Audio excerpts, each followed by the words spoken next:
Now, we have got the grand finale. This is very exciting. 23 nights on the Balmoral, and this is, of course, with Fred Olsen Cruises. It is incredible. It is Dubai, of course, to Kuala Lumpur, and you've got stays as well on here. First of all, we are talking about Fred Olsen. Yeah, they're a fantastic company. They really, really are. And again, they've been cruising for many, many, many years. And I think we have a wonderful piece of video footage. We do. So we're going to take a look at the fantastic Fred Olsen. Fred Olsen operates smaller, personal, more traditional ships. The atmosphere is welcoming and warm, and you soon get to know your fellow passengers and crew. And although all the ships have their own distinctive personalities, they all share the same great comforts, cuisine and service that Fred Olsen are so proud of. One of the highlights of a Fred Olsen cruise is the superb cuisine. Their chefs are passionate about food, so you'll be assured the same outstanding quality no matter which menu you choose or where you decide to dine. Now, if the sun's shining, you might decide to have breakfast al fresco, or if you're feeling a bit lazy, then why not just have it delivered straight to your cabin? Lunch choices are really plentiful, and on an evening, main restaurants such as this offer a delicious and delectable 5-course dinner. Although Fred Olsen ships are generally more intimate in size, they still offer a great choice of bars and entertainment. They also want you to relax and enjoy your holiday, not worry too much about how much things cost, so drinks prices are really, really reasonable. You may, however, wish to upgrade to their all-inclusive package, knowing almost everything is covered. So whether you enjoy having a cocktail by the pool or a pint in a traditional British pub, you're sure to enjoy your favourite tipple. Although the ships are generally smaller, with approximately 800 to 900 passengers in general, they've got all the facilities and conveniences you need to have a really great time. So you might want to enjoy a bubbling jacuzzi or have a little swim. You may also find classes such as yoga or Pilates in the fitness centre, or decide to treat yourself and be pampered in the Atlantis Spa and Salon. Delightful libraries, card rooms, arts and crafts rooms, gaming tables may also be available, and of course, great entertainment. Fred Olsen offer a really wide variety of accommodation to suit all different needs and budgets. You can choose from a balcony cabin, an outside or an inside cabin, and for solo travellers, special single accommodation is also available.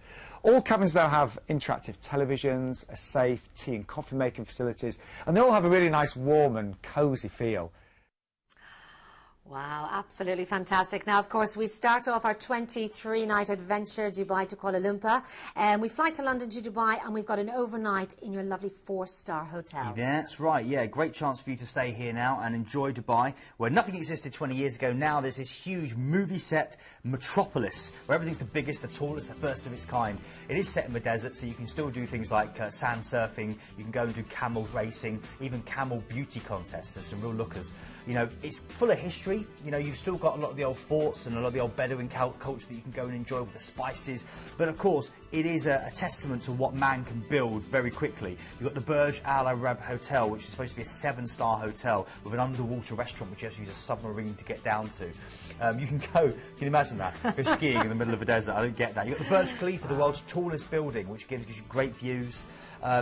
It's amazing for shopping. It really, really is. I don't know anyone that's not been there and just been blown away by the variety and also some of the prices. They're really good value. Absolutely. Then we're moving on.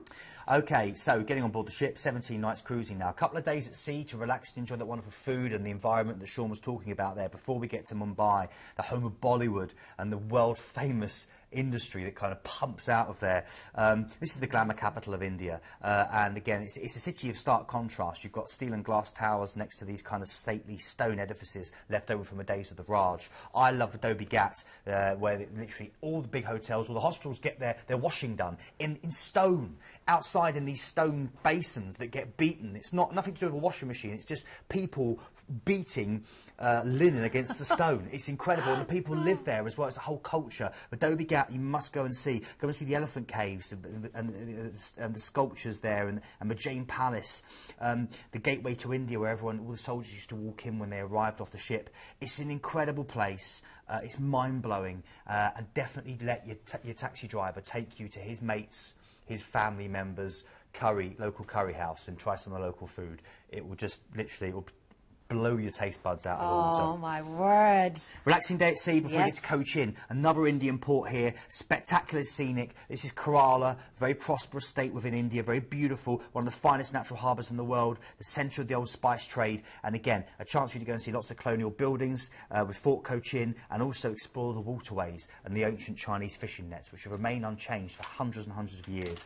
Then a relaxing day at sea before you then go to Sri Lanka. Love this place. Wow. Great chance for you to really enjoy the southern province of Sri Lanka with endless beaches, lots of ruins, very, very friendly people. You thought the people in India were friendly. Wait till you get to Sri Lanka. And then oodles of elephants. Great surfing and excellent, very, very cheap as well. And great food. I mean, I love this, the whole part, Sri Lanka, India, I could live out there tomorrow. Port Blair is next in the Andaman Islands. Incredible, remote Indian archipelago, beautiful flowers, deep green rainforests, these palm fringe beaches, pristine reefs. If you like diving, this is a paradise. And again, in the jungles, you'll just stumble across these ruins. It's really amazing. Then from there, a relaxing day at sea. Such a great cruise, this. A really Yangon, Burma. Now, this has only been recently opened up. There's the temple that overlooks it. It's got a huge diamond that sits right at the top of that temple that you're seeing there, which is absolutely, it's like 76 carat diamond that tops that. This is called the Shragadam Pagoda. Right. Kipling called wandering around this place the Golden Mystery. You know, it casts a spell on anyone that visits. You know, it's full of local people that still paint their faces with this kind of like natural sunblock. Yes. And it's also full of wonderful Buddhist monks that will wander around. They have their bowls, you know, the local people will fill up. Go and see traditional Burmese puppet dance, haggle with the merchants in Scott Market, you know, literally gawp at that wonderful 76 carat diamond. For food, 10-minute walk from the city centre port. It's a great place called Monsoon. Do a great selection of food from Thailand, Vietnam, Cambodia and Laos. And it's set in this wonderful ruins of a colonial house. Amazing port, and you've got a couple of overnights here, a chance to really enjoy it. This is such a rare chance. If you want something different, you've been cruising for years, this is it. Really open up your eyes with this place. Incredible. And of course, we've even got more. We have, yeah. We've got a relaxing day at sea before we then get to Kuala Lumpur. And you're going to get off here for a 2-night stay. And again, this is one of the world's great eating capitals. It's the commercial, financial and economic and cultural heart of Malaysia. And it's full of these boisterous markets where you can buy fish and literally alleyways stuffed with cooked food of every shape and description. And you've got these really cheap clothing. You can buy suits at next to nothing. You can head out to the Batu Caves, one of the most popular Hindu shrines outside of India. We've got these wonderful long-tailed monkeys and 272 steps that you climb up, and the monkeys are everywhere. They're really cheeky things. They're brilliant. Oh, just wonderful. It's just an incredible place, Kuala Lumpur, but definitely go and try the street food. And remember, of course, the Petronas Towers featured in many a film. Yes, of course. Yes, very famous. And you've got that 5-star hotel. Then, of course, you transfer from that beautiful hotel and you fly to London overnight and arrive home. What an amazing memory. Let's have a look at what's included in here, because it is incredible. Now, you are looking at something that is just £100 per person per night. Everything we've just seen, you know, that is absolutely amazing. You can, of course, go for the outside cabin if you want to as well, for a little bit extras also.